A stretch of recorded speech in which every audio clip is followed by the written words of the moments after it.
John had plans, dreams, heck, even a secret savings account for a special dream trip around the world they were going to take in just a few years.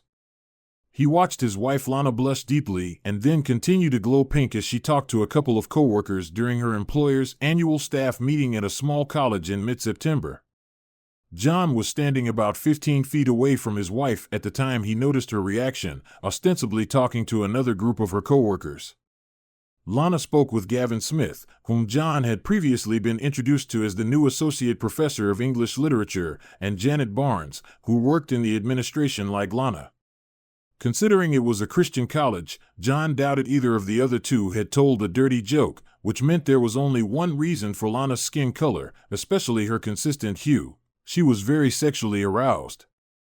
Now, John had an answer to the question he hadn't asked. When you've been married to someone for 23 years and together for 25 years, you know almost everything about that person, even if you don't pay much attention to them, if you're paying attention. Well, 10 minutes before, John thought he had a perfect marriage with an almost perfect woman. Now, he was piecing together the puzzle of some recent oddities in his wife's behavior that he had not recognized as strange until that moment. Lana and John were best friends, lovers, and parents to two wonderful children. Unlike many couples, they could spend their days together and never tire of each other's company. They could talk about anything from sex to history, and they laughed about many aspects of these discussions. John had always liked the idea that the best way to test marital compatibility is to take a long car ride with your potential spouse, and if you haven't killed that person, you should marry them immediately. Lana and John fit that profile, in his opinion. Their sex life was great. Yes, it had cooled from the white-hot passion of their courtship and early marriage, but it had picked up again when the younger of their two daughters had left for college the year before. Being empty nesters for the better part of a year seemed to reignite their more lustful urges, and they alternated between slow, passionate lovemaking and hardcore physical encounters 3 or 4 times a week.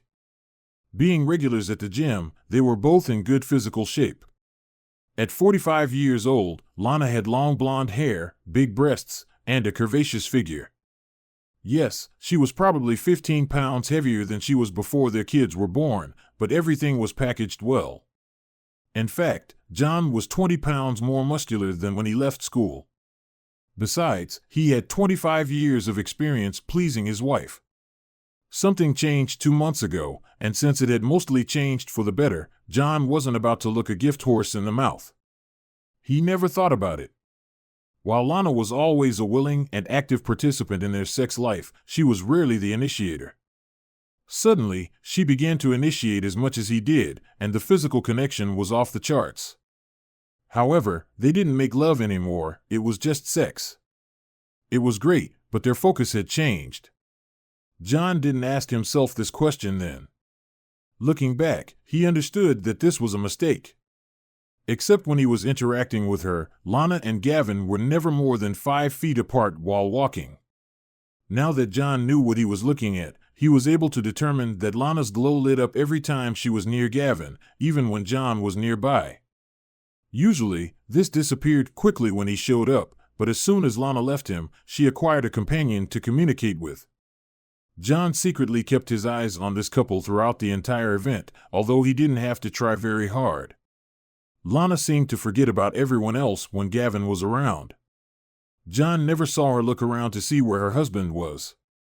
Throughout the evening, Lana made sure to lightly touch Gavin at every opportunity. John's emotions ranged from nervousness and fear at first to complete rage after he became convinced of the reality of everything he was actually seeing. What he saw definitely looked like the end of his marriage. John practically had to drag his wife away from Gavin at about 11. Lana didn't look happy when John showed up and told her it was time to go. Anger flared in her eyes for a moment, then she backed off, but it wasn't fast enough for him not to notice her look again. After 23 years of marriage, usually the evening's discussion flowed freely on the way home, but John deliberately sat quietly, waiting for Lana to begin. She seemed preoccupied with something for a while, looking out the passenger window, until she realized how awkward the silence was. Then she quickly jumped into the void with some meaningless conversation about how badly dressed the college president's wife was. John wasn't very responsive. "Wow, I'm really tired. I'm going to go to bed," Lana said when they got home. "You are walking?" John wasn't sure if she was just trying to avoid the evening conversation or if she was trying to get him to go to bed so she could deal with any disappointment from the excitement. Anyway, John didn't bite and told her he was going to watch some TV. He thought she looked disappointed. The next day was Saturday, so John was able to spend the entire day outside doing yard work, which gave him plenty of time to calm down and think things through. If Lana had any idea that things weren't so simple in their universe, she did a good job not to show it. The following week, things seemed a little tense at home. For his part, John tried to play it cool, but he used the Find My Phone app on his iPhone about 6 times a day, and in every case, Lana was where she was supposed to be, so to speak. At night, she seemed more than ready to have sex. She seemed a little reserved the first night, but after that, she returned to her earlier manner. As usual, John made sure to please her, giving her several intense orgasms. The following Monday, nothing had changed, but on Tuesday, the Find My Phone app told John that Lana had gone home at lunchtime. 15 minutes later, John quietly entered his home and confirmed that his marriage was over. They weren't exactly quiet in their bedroom, so John didn't need to go up the stairs to confirm that Lana's partner was indeed Gavin. "Oh my God, Gavin," at one point during the celebration, Lana shouted, "Oh God, baby, you are the best." The last one really hurt. It took all of John's self-control not to run into the bedroom and kill the bastard. However, he did not enter the room because he knew that if he started beating him, he would not stop until he killed him. None of them were worth jail time. Lana was fully aware that it sounds self-serving to say that she loves her husband more than anything in the world, but it is the honest truth.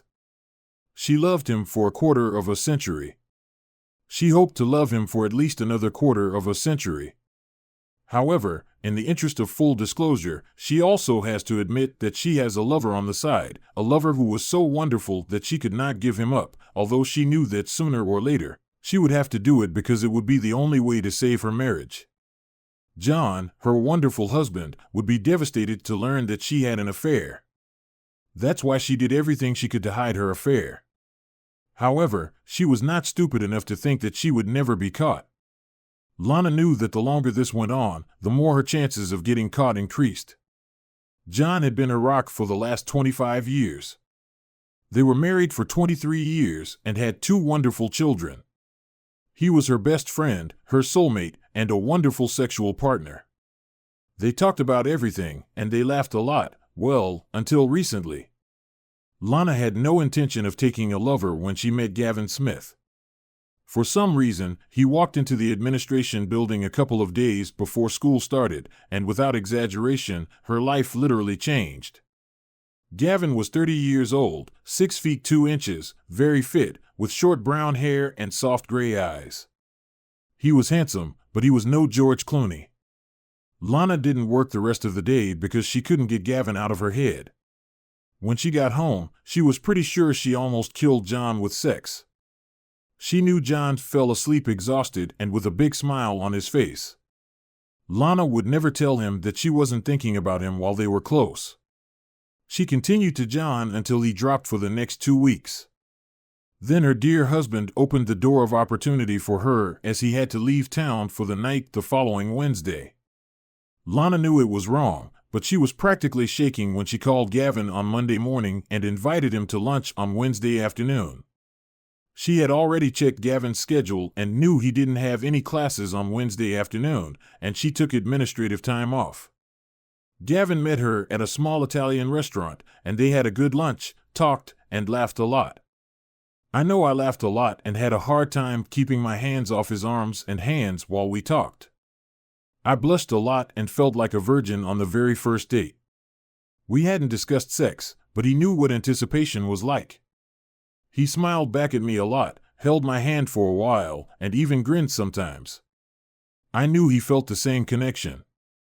Being the gentleman he is, he paid the bill, then quietly asked, "Where to?" "To me. I live 10 minutes away from here." "Leave your car, and I'll drive," I answered in a voice that sounded much more confident than I actually was. Knowing that my husband wouldn't be home until Thursday evening saved me a lot of anxiety about the upcoming event, but I have to admit I was nervous. I knew that after having 2 children and being 45 years old, I didn't have the mature young body he was probably used to. I loved my husband with all my heart and soul, but my time with this new man was definitely going to happen, and I wasn't going to deny myself the pleasure.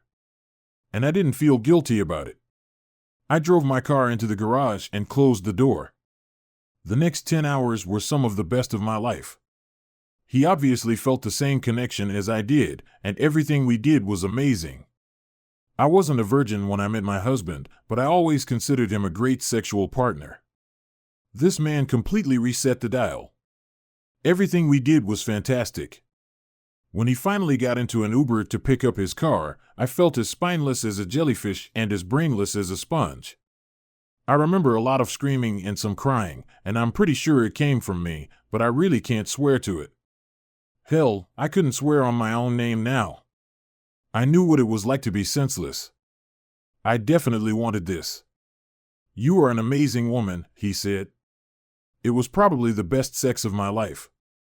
I knew exactly what he meant when he called me. I saw his reaction when we met 2 weeks ago in the office building.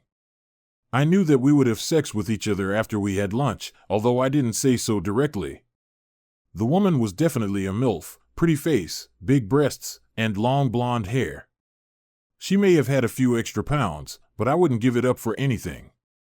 I saw rings on her fingers when I first saw her, but I knew that didn't mean the woman had disappeared from the market. Married women tend to have a lot of experience, and being a little weird always seems to drive them crazy.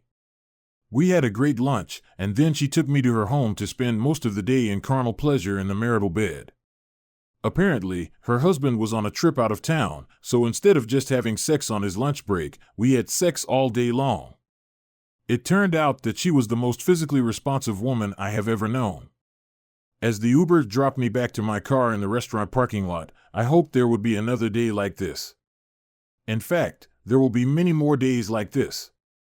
I was shocked at how deceitful my wife could be. The following week, she continued her Academy Award-winning performance of an ideal wife while I quietly prepared for my impending divorce. I met with the attorney the following Wednesday morning, and she told me that my wife would be served the following Wednesday. Even though we lived in a no-fault state, I still sued on the grounds of adultery. It was petty, I know. I had no idea what I had done to push my wife into the arms of another man, or was it just because he was about 15 years younger than me? Regardless, this wasn't a one-time drunken affair. As if I needed confirmation, the Find My Phone app showed that my wife had gone home for lunch 3 more times in the last 10 days. I knew I didn't have to go home to understand that she wasn't going home to eat cheese sandwiches. I chuckled to myself at the thought.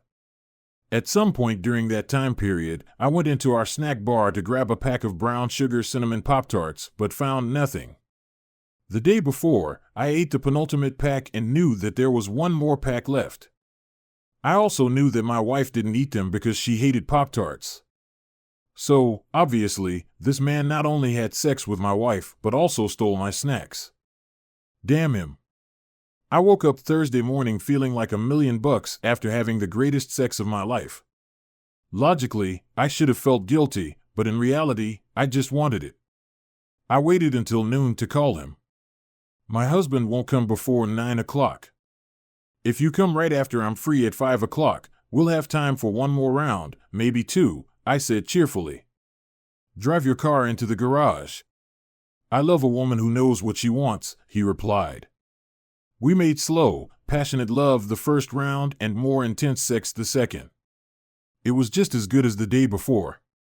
He left around 7:30. I quickly dismantled the bed and changed the sheets for the second time in 2 days. I made sure to place both sets of sheets in the bottom of the basket. I felt great when I jumped into the shower.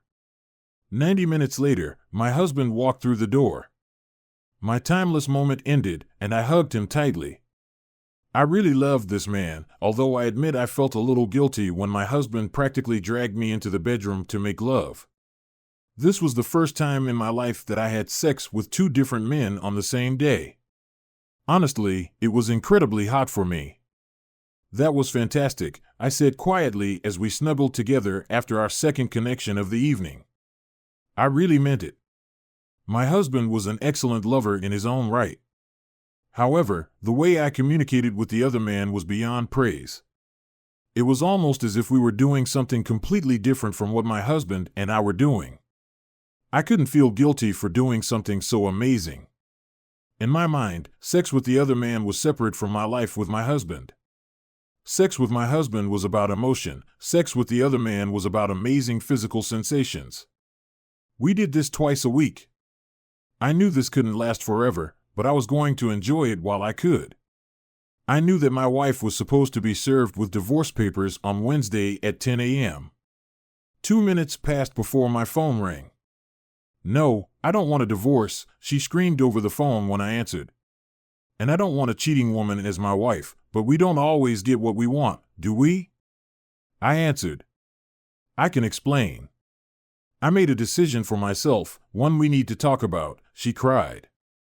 "Since you ignored our vows and us, I also made a decision for myself, so no, we don't need to talk about your decision," I said, ending the conversation. I could actually be productive at work. Unfortunately, I knew what I would be faced with when I returned home, and she did not disappoint. "Don't you think you should have talked to me before you filed for divorce?" she screamed at me when I walked in. "After all, we have been married for 23 years. What are you saying? Those 23 years didn't seem to matter to you when you constantly cheated on me," I shot back at her. I could tell from her eyes and smudged makeup that she had been crying. I myself didn't feel very cheerful. "I love you, really. What I had with him was just physical. It was a decision for myself," she finished. "I'm sorry I hurt you, but I think you're overreacting." "Can we talk about this?" she pleaded. "I don't understand what you're talking about." "You cheated several times, probably a lot more than I know," I said. "I know it looks bad." "I know it was just a decision for me," she repeated. "Why don't you explain it to me?" I thought it was obvious that I was being sarcastic, but she seemed encouraged by my reaction and actually smiled at me. "I can't explain it, but it's like we have some kind of special physical connection. It's the best sex you've ever had," she said. Her eyes became as big as saucers, and for the first time, she looked scared. "You heard?" she asked with tears and fear at the same time. "Do you want me to replay this for you? I was at home last week. You two were so busy that you didn't hear me. I won't be able to fix this mistake." At least she had the prudence to lower her eyes in shame. "It was purely physical. I love you. I can't express to you how much I love you. Can't we at least try to reconcile? I know I hurt you, but I know you still love me." She was right about the last one, and it hurt the most. I still loved her, although not as much as 2 weeks ago. 25 years of loving someone don't just pass away in an instant.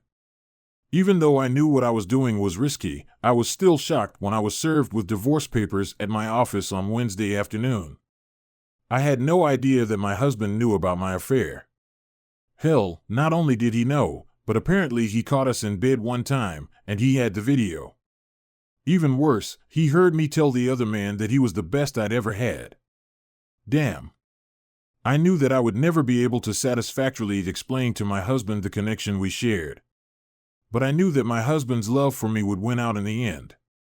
I started by trying to get him to agree to me keeping the other man as an outside lover and going back to staying married. As a last resort, I suggested seeing a psychologist. He agreed, and our first meeting with the counselor did not go well for me. The counselor was a woman, but like my husband, she couldn't understand that I simply couldn't ignore my attraction to this other man. I guess I expected her to show more understanding, maybe even be on my side. "So, your vows meant nothing to you?" she asked after I finished telling my story. "No, they mean everything to me, but this is different," I explained. "This is unlike anything I've ever experienced before. You're a woman, you've felt aroused before. Well, it's like that, only much stronger, like I've been drugged, I said, hoping she would understand. But I could see from her face that she didn't believe me. My husband just looked stunned. Men are often accused of thinking with their little brains, but women are guilty of it too, if today's divorce statistics are any indication. The counselor said calmly, yes, a lightning strike of attraction is a real thing, but most people understand that they have a choice to ignore it. You decided to give in to your base desires. I couldn't believe that this woman was essentially telling me that I had no self-control. It was tantamount to calling me a. She then asked me a question that probably sealed the divorce deal. If your husband could forgive you and take you back, do you think you would be able to resist your physical desires and remain faithful to him? Damn it, I thought this woman would be on my side. I just sat there, afraid to even answer that question. My husband would know better than a lie detector that I was lying. I love you, I said, turning to my husband. Please, could you work with me on this? I don't love the other man, but I have to have it. This is the best sex of my life. Don't ask me to give this up. I cried a lot when I finished speaking. I glanced quickly at him, expecting to see a sign that his resolve was weakening. In the end, he admitted that he still loved me, but I saw dead eyes. I'm sorry, I really love you, but I won't give you the right to cheat on me, and I can't forgive what you've already done. I'm sorry I wasn't man enough for you, he said quietly. You are more than enough man for me. I love you, I pleaded. I don't love him. I'll give it up if that's what keeps us together. Please, don't give up on us. I didn't do this, he blurted out. You abandoned us the first time you had sex with him. Don't blame it on me. I just never knew how selfish you are. In the end, it's all about you, and you just don't love me as much as I love you, he said, standing up to leave. 2 weeks after I last saw the counselor, I was in my bedroom with him again. I didn't know if my husband was watching me, but at that moment, I didn't care. I had seen the other man on campus the day before and called him when I returned to my office. He was more than willing to show up for a lunchtime date. Yes, the sex was outstanding. The divorce was finalized 6 months later. During this time, we had sex dozens of times. The sex has always been fantastic. He was my kryptonite. I loved my husband, but I lusted after the other man. I had to have him. I knew I would never get my husband back because of this. He didn't love me enough to let me have both. I couldn't believe that my wife was actually trying to get me to let her leave her boyfriend and stay married to me. If you really love me, she said. What nonsense. Forget it. There's no way we're staying married, period. I may have been an ignorant cuckold, but I'm not going to be a dumbass. I was very surprised that the marriage counselor we hired wasn't living in the same dreamland as my wife. She practically called my wife in our first session, and it hasn't gotten any better since then. She ended our sessions after the fourth by telling my wife that I would never back down from my position and that she supported me. I thought my wife was going to die when the counselor told her to stop the sessions. I don't know if my wife asked our daughters to try to stand up for her, but they both tried very hard. You're destroying the family, Dad, my youngest cried when I told her about the divorce. No, baby, I'm not destroying the family. Your mother did it. I'm just making it legal, I replied. She twisted her face and furrowed her brows. I could tell she was thinking hard. You're probably right, Daddy, she finally said. I didn't really want to ruin my wife's marriage, but I saw it more as her husband's problem. I knew she really loved this guy, but we had an amazing physical connection, and the sex was almost otherworldly. If she wanted to have me, hell yes, I was going to give it to her. I suppose I couldn't blame him for not wanting to be cuckolded, but again, that's between him and her. My job is not to wonder why. She stayed away from me for 2 weeks after her husband filed for divorce. When he didn't relent and take her back, we resumed our romance. In fact, things actually got better because when he got out of the way, I got all her physical attention. I have to say that sex with her was the best sex I've ever had.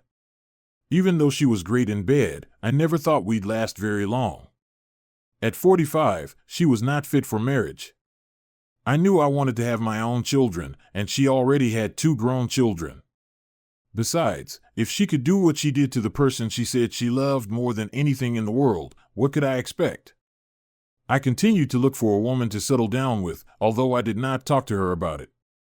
She already had enough on her plate after losing her husband. That all changed when I found someone new about a year after the divorce. She was 24 years old, had short brown hair, a lithe dancer's body, and we hit it off from the start. I didn't tell my ex about her at first, but I finally confessed after about 2 months. I knew I had hurt her feelings, but it didn't seem like she really loved me. She and I were absolutely connected physically, but emotionally, we were just good friends. When the new woman and I decided to be exclusive, I had to tell my ex that it was over between us. "But I abandoned my husband for you," she cried when I told her. "No, that's not true. You left your husband to have sex with me. We never existed. It was all about fantastic sex, and it was your choice. But it's not my choice. My choice is to have a wife and family," I said firmly. I was devastated when he told me he was going to be exclusive with someone else and wouldn't have sex with me anymore. "But I abandoned my husband for you," I cried when he told me. He gave me a look that I could only interpret as pity. "No, that's not true. You left your husband to have sex with me," he corrected. I knew he was right, but still. Then, of course, it was awkward when my children found out about it. My ex-husband didn't sugarcoat the pill when we broke up, telling the kids I cheated on him several times for the best sex of your mother's life. The kids weren't happy with me, but they eventually came to terms with it. Telling them a year and a half later that the other man had left me to start a family with a younger woman just made me look pathetic, even to me. I didn't ask them not to tell their father, but I really hoped they wouldn't. I admit that I do not completely agree with this development of events in my life. When the kids came home for Christmas, my oldest daughter just casually asked if they were going to meet my boyfriend. At that moment, I admitted that we were no longer together. "So, you gave up a quarter of a century of love with your dad for a couple of years of sex with some younger guy?" "Oh, wait, sorry, a couple of years of the best sex of your life," my daughter grimaced. I couldn't say much. I lowered my eyes to the floor. Losing him still didn't affect me as much as losing my ex-husband. I mean, he was an amazing sex partner, but my ex-husband was my soulmate, my everything. Coming home to an empty apartment every day after work was heartbreaking, but at least I could look forward to amazing sex several times a week. When he left, I had nothing left. The loneliness turned out to be terrible. So, I guess I was pretty interested in dating at first. I was surprised that most of the interested men were 30 plus and some were even 20 plus. Maybe this old woman didn't look so bad for being 47 years old. I enjoyed the company of several men, although none of them even came close to the quality of my ex.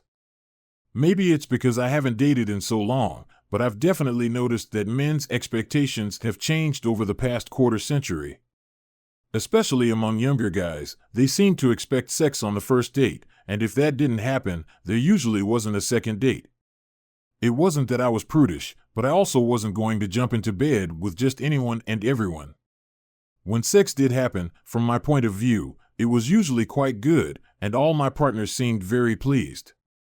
The younger guys in particular seemed to really like my big breasts, while the older guys seemed to enjoy oral sex more. Most of the sex was just sex, though. I guess I haven't dated anyone long enough to make real love. I really missed making love. When talking to the children, I tried to discreetly ask about my ex-husband. I didn't think he was dating at all, which meant I still had a chance to get him back. I knew the odds weren't very good, but why wouldn't he date me if he was going to date other divorced women? We had a wonderful marriage for 23 years. However, I knew that I would have to be the aggressor if this happened. "Maybe you'd like to have coffee with me sometime?" I asked after he answered my call a few months later. "I know I hurt you with what I did, and I'm sorry about it, but I really wish we could be friends, the kind that sit and drink coffee together and maybe even eat food together sometimes. I really miss sitting with you and chatting." Sure, he answered cautiously. I really miss your company, and I think I'm in a much better place now than I was. We set up our coffee date for the next Saturday. I have to admit that he looked fantastic when he walked into the Starbucks where we agreed to meet. I haven't seen him for 2 years, and time hasn't harmed him at all. He didn't look any older, and his weight was probably the same as the last time I saw him. He had his hair cut to a shorter length, and the tight sweater he was wearing really showed off his toned physique. He was wearing almost no cologne, which only emphasized the fact that he was a handsome man. I stood up to greet him and stopped in my tracks, not sure if I should hug him or not. He answered that question for me by walking right into my space, gently kissing my cheek and hugging me. I hugged him back. How come no one has dragged you away yet? A question involuntarily burst out. He blushed charmingly. Apparently, not everyone has such good taste, he answered with a smile on his face. We ordered coffee and each received a cake. We talked about a variety of topics, just like when we were married. The conversation was so pleasant that we each drank our second cup of overcaffeinated Starbucks. That was fun, I said as we stood up to leave. How about next time we have lunch together? I think I surprised him with this invitation because his eyes widened when he looked at me. Certainly, this will be great, he said quietly. I called him 2 weeks later and set up a lunch date. It's been over 25 years since I've gone on any kind of date, absolutely none since our divorce. Although I was devastated by what happened between us, I tried my best to feign indifference to the general public. However, in reality, it all just tore my heart apart, and after the divorce, I stayed away from all women. One Saturday afternoon, we enjoyed a very pleasant lunch at our favorite Italian restaurant. I know she was hoping that I would invite her to my house after dinner, but I walked her to her car in the parking lot, gave her a friendly kiss on the cheek, and headed to my car. Over the next year, we enjoyed several dinners. I didn't want to go beyond that because it gave me more control over the situation. In my opinion, dinner leads you to what happens after dinner, which leads you to what happens next. I did not want to and could not approach this. My ex-husband must have gotten smarter over the years. I knew he enjoyed the time we spent together, but he never invited me to dinner at his place. I figured that at some point he would decide to do this, and it would just be a small step toward us spending the night together. I knew he wasn't dating, and I thought if I could rock his world one day, I'd have a chance to win him back. But he just never gave me that chance. Eating at IHOP is hardly conducive to bed sharing. I took the hint and started dating others again. I guess I'll just have to accept it. She messed with my head so much that I didn't actually date another woman for 5 years. I definitely didn't view my lunches with her as dates, although I know she was expecting something. I was in my favorite liquor store, checking out the many brands of tequila available, looking for something new, when I felt a presence to my right. Apparently, she was doing the same thing as me. She seemed pleasant enough, so I decided she could use my extensive knowledge of distilled spirits. Do you want to drink tequila or make a cocktail? I asked with a smile on my face. I never dilute good tequila. I drink my tequila like I drink my coffee, straight, without anything, she replied. Margaritas are good for parties, but when I really drink, I don't mix them. Wow, a woman who holds the key. I didn't know a single woman who drank tequila properly. For the first time, I turned to face this woman. Damn, drinks tequila and looks damn good. There are no rings on her left hand either. She seemed a little younger than me, with a head of curly dark brown hair that almost reached her shoulders. Her skin was pale, and her eyes were sparkling blue. I assumed Irish blood like mine. I didn't realize I was staring at her until I heard her speak and then realized she was asking me a question. Subtle, very discreet, she grinned when I returned to the real world. I know I blushed. I'm sorry, I'm just lost, I said weakly. A dozen brands of tequila and a beautiful woman who understands how to drink this tequila. In my world, this doesn't happen often. She smiled wryly at me. I thought she was going to move on when she spoke again. And what kind of world is this, Mr. Tequila Snob? She asked, her voice teasing. Loserville, USA, ma'am, I muttered. Ma'am? Did you just call me ma'am? She asked incredulously. Wow, do I look like your mother or something? Sorry about that, it's a matter of good manners. My parents are to blame. But no, you don't look like my mother. I loved my mother to death, but even on her best days, she didn't look as good as you. I couldn't believe it actually came out of my mouth. I winced. She looked surprised, then that look slowly turned into a sly smile. By now, I had a good look at what appeared to be a tight, curvy body for a woman her age. So why Loserville, Mr. Tequila Snob? If we're being polite, it doesn't look like you'll have any trouble getting a date or two. I haven't been on a date in 5 years since I divorced my cheating wife, I said quietly. Oh, sorry about that, she said, looking embarrassed. There was an awkward silence for a while. I didn't have enough game to break the deadlock, but luckily, she did. So, what do you recommend? She asked, returning to the tequila. I'm a big fan of Don Julio Blanco, and I also like Sammy Hagar's Santo Tequila, but if it's a really special occasion, then choose Don Julio 1942. Damn expensive, but it's really good stuff. How much does it cost? She asked. $85 a bottle, I replied. She nodded at me, as it seemed to me, ending the conversation. I grabbed a bottle of Santo from the shelf, then I thought, what the hell, and extended my hand. How would you like to try tequila next door at my expense? Then you could make a more informed decision, I said, giving her my most sincere look. She grinned again, cheekily looked me up and down, and then accepted my invitation. We went to a nearby bar and spent the next 2 hours sampling tequila. I also made sure to buy us a couple of snacks. When we left the bar, I had her smartphone number. I can't even begin to explain what was going on in my head over the next week. I was thrilled to have a beautiful woman's number, but that meant I had to call her and set up a date. The last time I went on a date was right before the American Revolution. Crap. I thought I could take her to a restaurant, maybe I could find a roller skating rink or bowling alley. My head was spinning. I had a good job and made decent money. For the most part, people seemed to like me. I was well aware of current events and would never talk about politics on a date. I noticed that I was sweating a lot. I realized that one thing has not changed when it comes to dating: women have all the power, and they know it. However, she gave me her number without me having to point a gun at her. That should have counted in my favor, shouldn't it? The debate in my mind raged for days and could have gone on much longer if fate had not intervened. Fate disguised as a colleague, which I literally stumbled upon in the hallway of the office where I worked. I was trying to decide what to do with this new woman when I ran into her.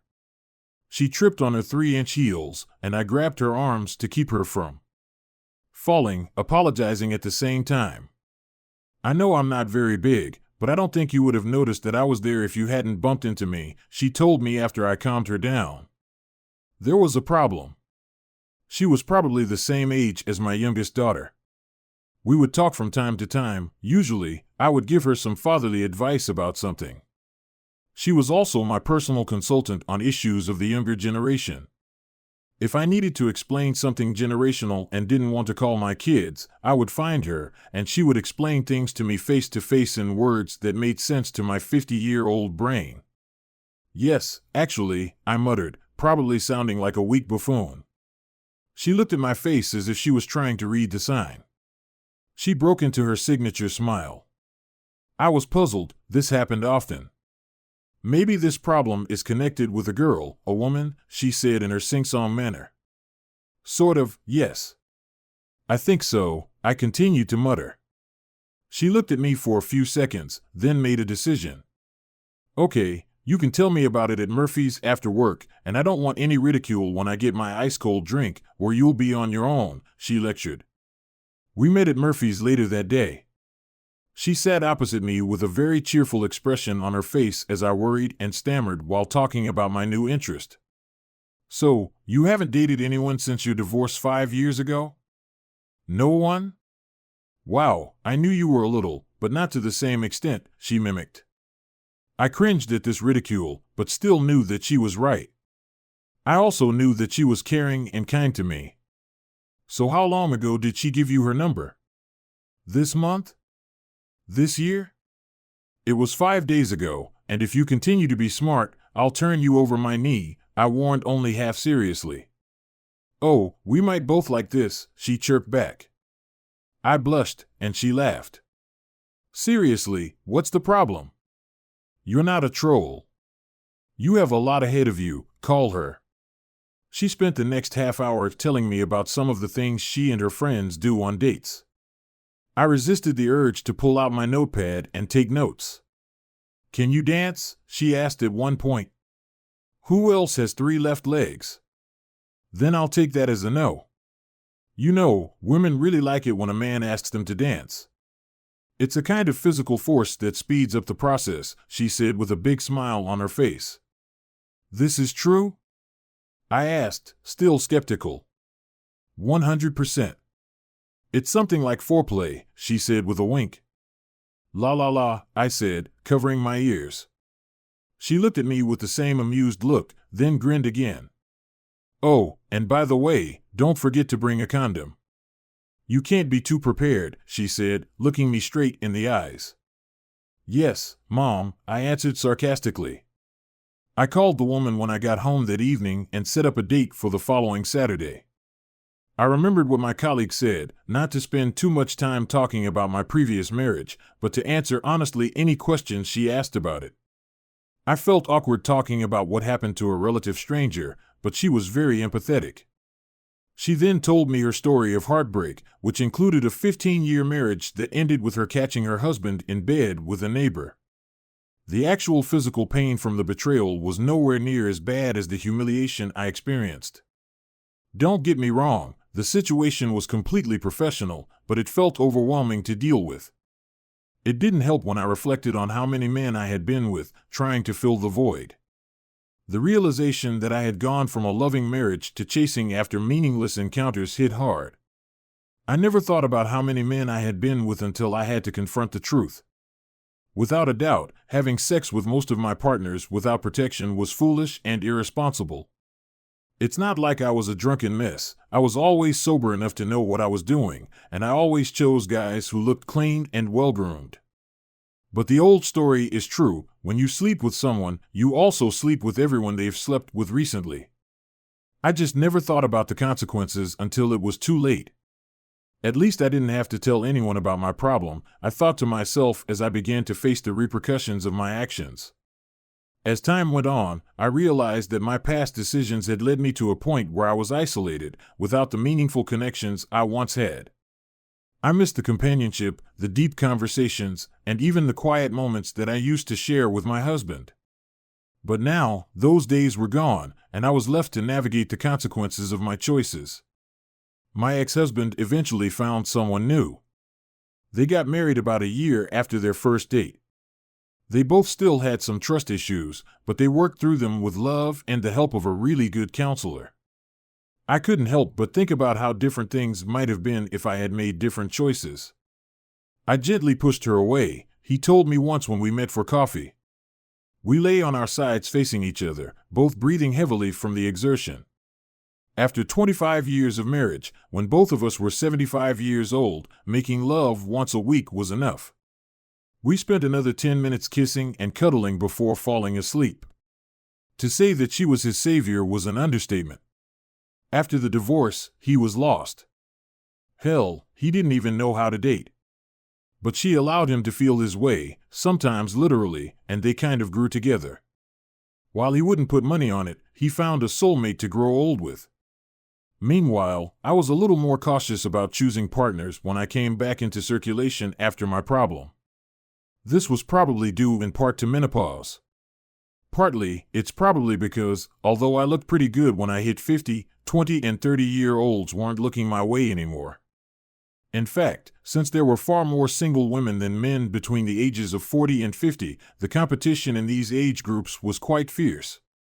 If anyone had asked me a few years ago, I would have told them it was a done deal, I was going to grow old with my loving husband. But because I was an idiot, nothing came of it. I greatly overestimated my performance with my husband. I mistook his kindness for weakness. I thought he loved me so much that he would at least forgive me for my wrongdoing. Several years ago, I moved into a senior living community. My old house was too big for me alone. I see my children and grandchildren every few months. It took years for the relationship I had with my children to return to normal. The relationship between my ex-husband and me remained friendly, although we stopped having lunch after I realized that these lunches would not bring me closer to him. He finally started dating again after years of being a recluse. I admit I'm jealous of the way he looks at his new wife when the whole family gets together for the holidays.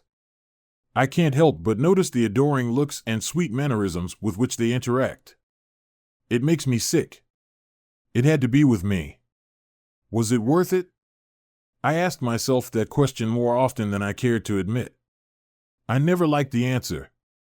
In the years following the divorce, I tried to move on with my life, but the weight of my decisions always lingered in the background. I dated a few men here and there, but none of them came close to filling the void left by my ex-husband. Most of the relationships were shallow, focused more on physical attraction than emotional connection. The men I met were nice enough, but they couldn't replace the deep bond one had lost.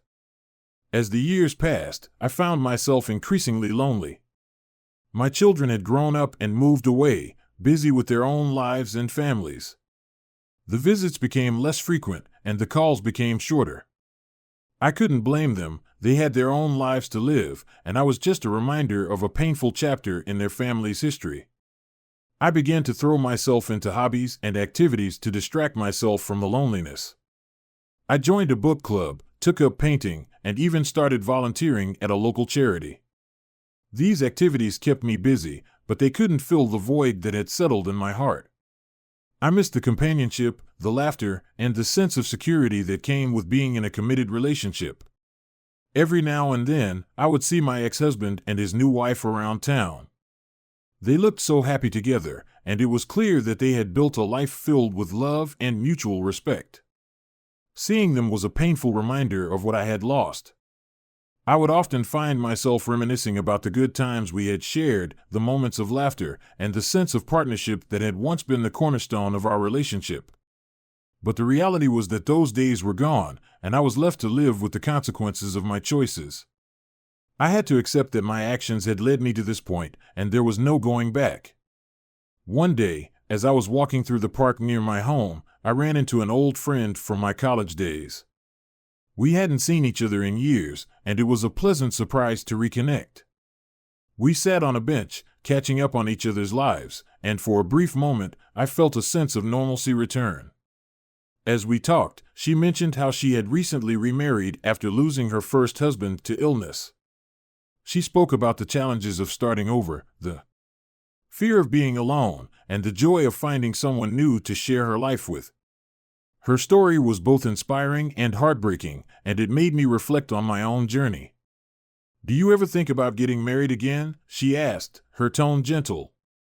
I hesitated, unsure of how to answer. "I don't know," I finally said. "I've been on my own for so long now. I'm not sure if I could open myself up to someone like that again." She nodded, understanding in her eyes. "It's never easy, especially after everything you've been through. But you deserve to be happy, too. Don't close yourself off to the possibility." Her words stayed with me long after our conversation ended. That night, as I sat alone in my apartment, I thought about what she had said. Was I truly happy? Or was I just going through the motions, trying to fill the void left by my past mistakes? I realized that I had been punishing myself for years, believing that I didn't deserve happiness because of the choices I had made. But maybe it was time to forgive myself and start over. With a renewed sense of determination, I decided to put myself out there again. I signed up for an online dating site, joined a few social clubs, and even started attending community events. It was nerve-wracking at first, but as I began to meet new people, I started to feel a sense of hope. There were a few awkward dates and some uncomfortable moments, but I also met some genuinely kind and interesting people. I learned to enjoy the process of getting to know someone new, and I found myself looking forward to the possibilities that each new connection brought. One evening, after a particularly enjoyable date, I sat in my apartment and reflected on how far I had come. I had made mistakes, big ones, but I was finally starting to find peace with my past. I realized that I could still have a fulfilling life, even if it wasn't the one I had originally envisioned. As I continued to rebuild my life, I found that the loneliness that had once consumed me was beginning to fade. I was making new friends, forming new connections, and rediscovering the joy of living. I still had moments of regret, but they no longer defined me. Eventually, I met someone special. He was kind, patient, and understanding of the baggage I carried. We took things slow, getting to know each other over coffee, dinners, and long walks in the park. He knew about my past, and while it wasn't easy for me to share, he never judged me. Instead, he encouraged me to focus on the present and look toward the future. Over time, our relationship deepened. We shared our hopes and dreams, our fears and insecurities. We supported each other through life's ups and downs, and slowly, I began to believe that maybe, just maybe, I could find happiness again. One day, as we walked hand in hand through the same park where I had reconnected with my old friend, he stopped and turned to me. "You've been through so much, and yet here you are, stronger and more resilient than ever," he said, his voice full of admiration. "I know we both have our pasts, but I believe we can build something beautiful together." Tears welled up in my eyes as I looked at him. For the first time in a long time, I felt truly seen, accepted for who I was, flaws and all. "I'd like that," I whispered, my voice trembling with emotion. From that moment on, we became partners in every sense of the word.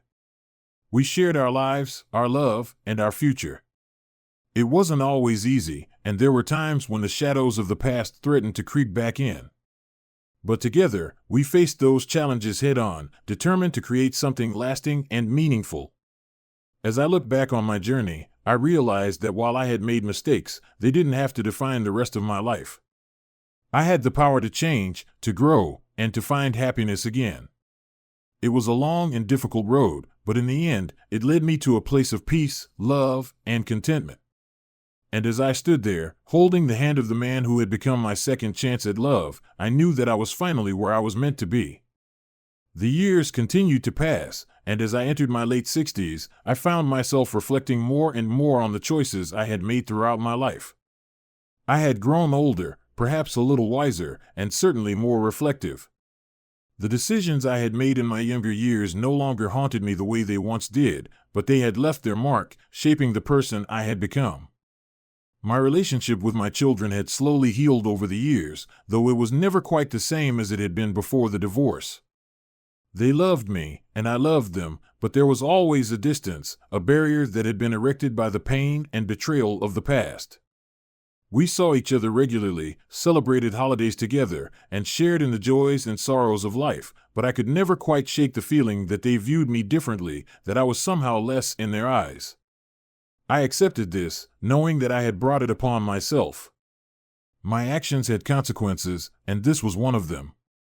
But even with that distance, I cherished the moments we spent together, grateful for the love and connection that remained. As for my ex-husband, our relationship had settled into a cordial, if somewhat distant, friendship. We were no longer the bitter ex-spouses we had once been, but we were not close either. We would exchange polite greetings at family gatherings, make small talk, and then go our separate ways. I knew he had found happiness with his new wife, and while a part of me still felt a twinge of jealousy, I had come to terms with the fact that our time together had ended long ago.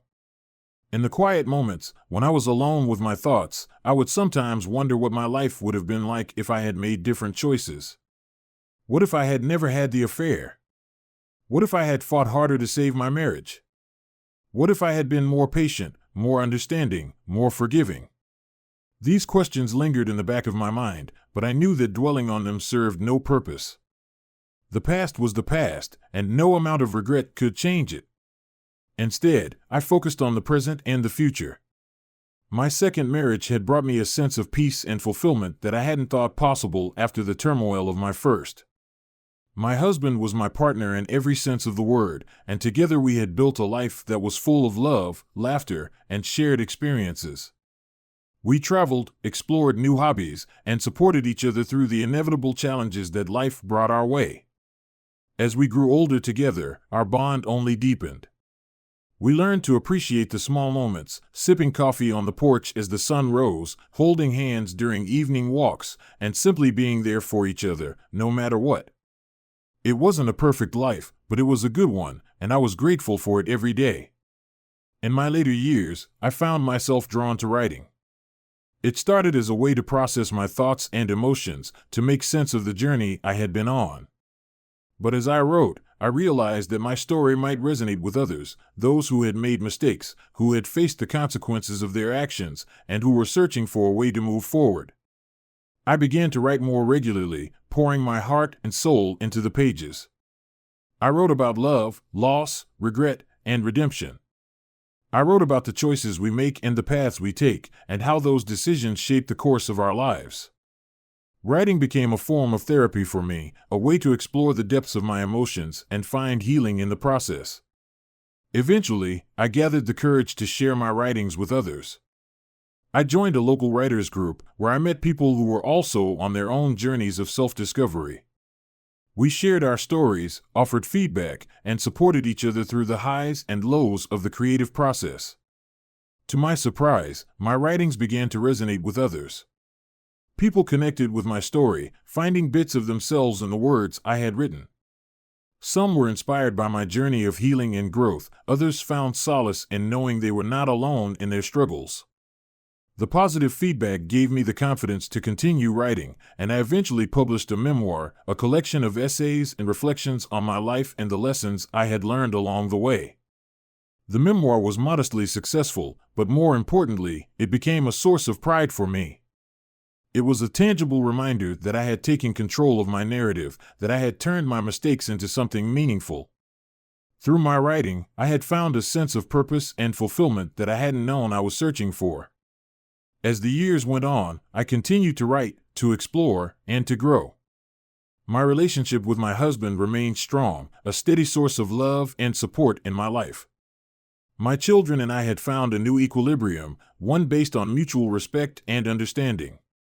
While our relationship would never be what it once was, it had evolved into something that was still valuable and meaningful.